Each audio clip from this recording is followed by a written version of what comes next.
Alasan mengapa dahulu Allah memilih bangsa Israel sebagai umat pilihan. Dua janji Allah kepada Abraham. Di Alkitab, Allah memberikan dua buah janji kepada Abraham. Kedua buah janji itu diberikan oleh Allah ketika Abraham belum memiliki keturunan atau seorang anak laki-laki. Dua janji Yahweh kepada Abraham itu adalah, yang pertama, bahwa melalui Abraham maka semua bangsa di bumi akan diberkati. Yang kedua, bahwa Yahweh akan menjadikan Abraham sebagai bangsa yang besar. Sungguh janji yang sangat luar biasa yang diberikan oleh Allah kepada Abraham. Sebab pada waktu itu meskipun usia Abraham dan Sarah istrinya sudah tua, tetapi istrinya itu akan mengandung, melahirkan, dan mereka akan mempunyai anak. Dan yang nantinya akan disebut sebagai anak perjanjian. Tetapi janji itu belum sepenuhnya digenapi saat Abraham masih hidup. Dan kemudian Allah mengulangi janjinya itu kepada cucu Abraham, yaitu Yakub yang merupakan anak Ishak.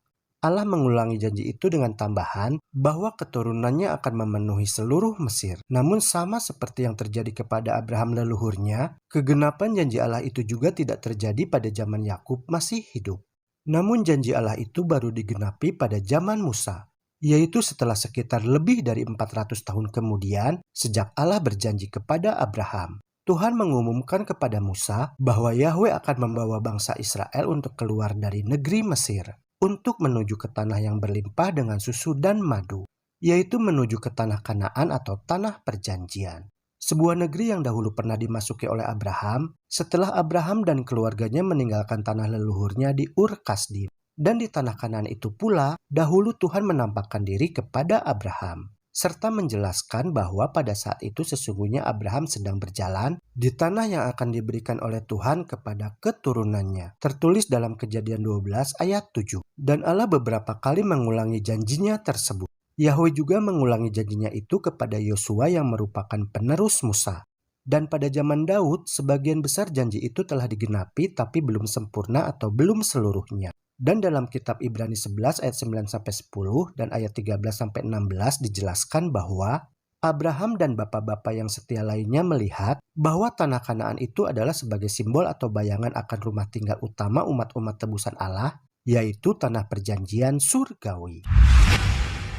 Mengapa Tuhan mau membuat satu bangsa istimewa dari keturunan Abraham dan mengapa Allah memilih bangsa Israel sebagai bangsa pilihan? Inilah penjelasannya. Israel pada waktu itu dipilih oleh Allah sebagai bangsa yang kudus pilihan Allah, itu adalah karena sesuai dengan janji Tuhan kepada Abraham. Abraham memiliki anak bernama Ishak yang merupakan anak perjanjian. Dan Ishak memiliki anak bernama Yakub atau Israel. Kemudian Yakub memiliki 12 orang anak laki-laki yang menjadi cikal bakal lahirnya bangsa Israel. Kitab suci menuliskan maksud, rencana atau tujuan janji Tuhan mau membuat satu bangsa istimewa dari keturunan Abraham, yaitu antara lain, yang pertama, bahwa melalui kesaksian bangsa Israel, Yahweh bermaksud menarik perhatian bangsa-bangsa di dunia untuk datang kepadanya, yaitu melalui kebahagiaan, kesehatan, dan berkatnya yang dilimpahkan kepada umat Israel yang kudus. Yang kedua, bahwa melalui bangsa Israel lah yang akan menunjukkan kehendak pencipta. Dengan penurutan kepada Allah yang akan dilakukan oleh bangsa Israel, maka Tuhan yang benar dan hidup akan memberikan berkat-Nya. Yang ketiga, bahwa melalui bangsa Israel, Allah berencana untuk menarik seluruh penduduk dunia untuk menyembah kepada Allah yang benar.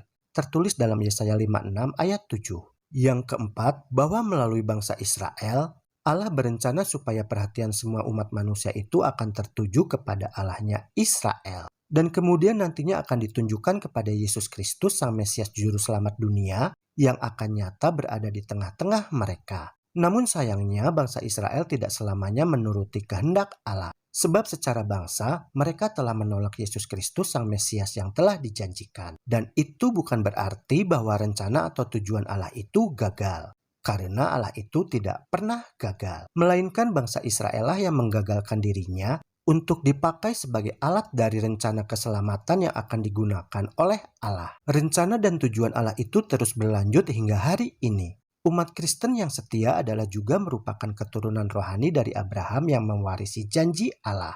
Sebab mereka beriman kepada Yesus Kristus dan setia kepada perintah hukum Allah. Tertulis dalam Wahyu 14 ayat 12.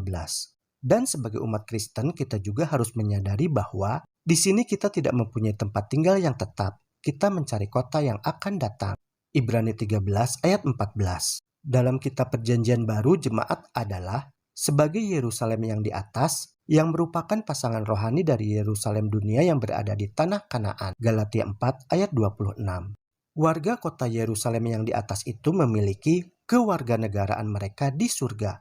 Filipi 3 ayat 20. Sebab mereka adalah anak perjanjian yang lahir dari roh, yang menikmati kebebasan yang telah dibuat Kristus, yang membuat mereka bebas merdeka. Jadi umat Kristen yang benar dan setia dan yang terdiri dari berbagai suku bangsa adalah merupakan kegenapan janji Tuhan kepada Abraham. Mereka adalah pewaris iman Abraham. Dan mereka juga yang akan mewarisi tanah perjanjian surgawi, yang dahulu dilambangkan dengan tanah Kanaan sebagai negeri perjanjian di bumi yang fana ini. Negeri yang pernah dimasuki oleh Abraham dan yang pernah dijanjikan oleh Allah akan diberikan kepada keturunannya.